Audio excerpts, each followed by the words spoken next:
यह नई टिहरी के बौराड़ी में स्थित घंटाघर है, जो पुरानी टिहरी में राजशाही के दौर में अंग्रेज़ों द्वारा बनाए गए घंटाघर की प्रतिमूर्ति थी।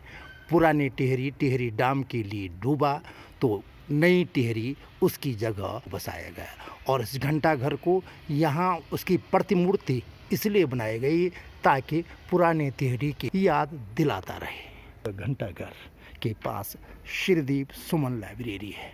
श्रीदेव सुमन लाइब्रेरी ऐतिहासिक लाइब्रेरी है जो टिहरी रियासत के विरुद्ध 84 दिन की भूख हड़ताल करने वाले महान स्वतंत्रता सेनानी श्रीदेव सुमन के नाम पर। मैं इसी ऐतिहासिक श्रीदेव सुमन लाइब्रेरी में हूँ, जहाँ 50,000 से अधिक पुस्तकें हैं। ये 50,000 पुस्तकें जो है पंजीकृत है, यहाँ के रजिस्टर में चढ़ी हुई है। इनका सारे अलग अलग खाने बने हुए हैं। इस तरह से इन किताबों का विभाजन है, लेकिन यहाँ पढ़ने वाला कोई नहीं है। मुश्किल ये है।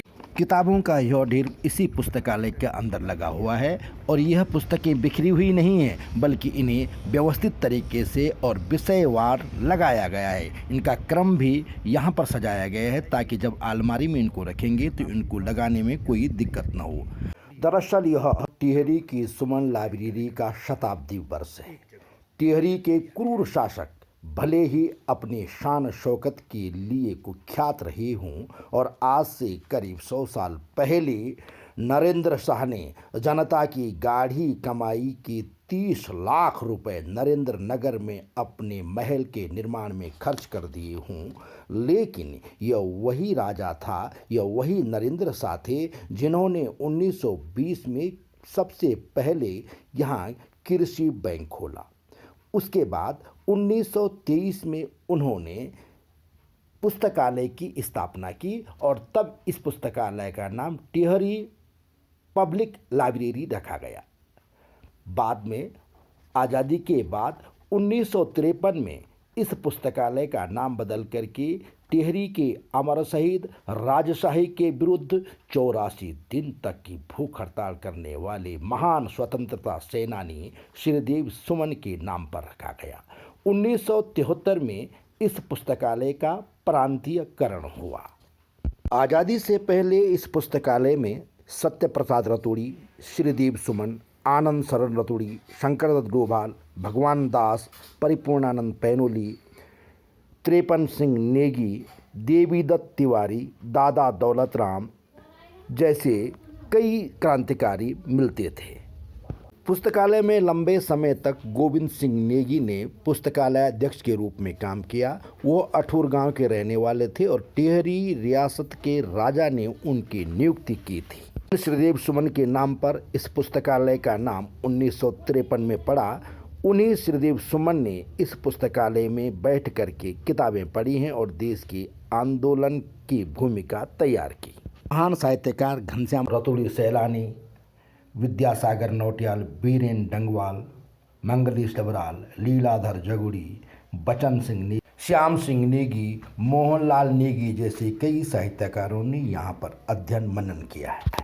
इस पुस्तकालय में गांधी जी का संपूर्ण लेखन संपूर्ण गांधी वाङ्मय के रूप में मौजूद है। संपूर्ण गांधी वाङ्मय कई खंडों में, यहाँ इसका 41वां खंड है। मेरे ख्याल 100 खंड इसके हैं और इस पुस्तक का प्रकाशन जो है प्रकाशन विभाग भारत सरकार ने किया है। पुस्तकालय में डिस्ट्रिक्ट गजेटियर जैसे महत्वपूर्ण दस्तावेज भी हैं, जिनमें तब के यूनाइटेड प्रोविंस उत्तर प्रदेश के आगरा, अलीगढ़, मेरठ, बदायूं, झांसी, गोरखपुर, बाराबंकी और लगभग सभी जिलों के जो हैं ऐतिहासिक दस्तावेज हैं। यह प्रामाणिक दस्तावेज होता था, वह यहाँ उपलब्ध है। सुमन लाइब्रेरी में हिंदी, संस्कृत और गढ़वाली के भी कई दुर्लभ ग्रंथ मौजूद हैं। अंग्रेजी का प्रचुर साहित्य है। पुस्तकालय का शताब्दी वर्ष चल रहा है, लेकिन इसको लेकर के अब तक यहाँ कोई कार्यक्रम आयोजित नहीं किया गया। हाँ, जिला अधिकारी मयूर दीक्षित ने इस पर जरूर संज्ञान लिया है, उन्होंने ध्यान दिया है। वह पुस्तक प्रेमी लगते हैं। उन्होंने इस लाइब्रेरी का दौरा हाल में ही किया है और इसे डिजिटल बनाने के लिए कहा है, ऐसा कहा जा रहा है और इसकी तैयारी भी वहाँ चल रही। उम्मीद की जानी चाहिए कि जिलाधिकारी की दूरदृष्टता के कारण यह पुस्तकालय पाठकों के समक्ष नई रूप में उपलब्ध होगा। कहते हैं कि वो जब उत्तरकाशी के जिलाधिकारी थे तो उन्होंने वहाँ के पुस्तकालय को भी नई साज सज्जा दी है, उसे भी नया लुक दिया है। उम्मीद की जानी चाहिए कि जिलाधिकारी मयूर दीक्षित की दूरदृष्टि के परिणाम स्वरूप टिहरी का सुमन पुस्तकालय नए कलेवर के साथ पाठकों के सामने उपलब्ध होगा। आम नागरिकों से भी आग्रह है कि यदि आप टिहरी में रहते हैं और आपको वक्त मिलता है तो आप श्रीदेव सुमन लाइब्रेरी जाकर के वहाँ रखे दुर्लभ ग्रंथों का आनंद जरूर लीजिए। अच्छा लगे तो संवाद सूत्र को सब्सक्राइब और लाइक जरूर कीजिए।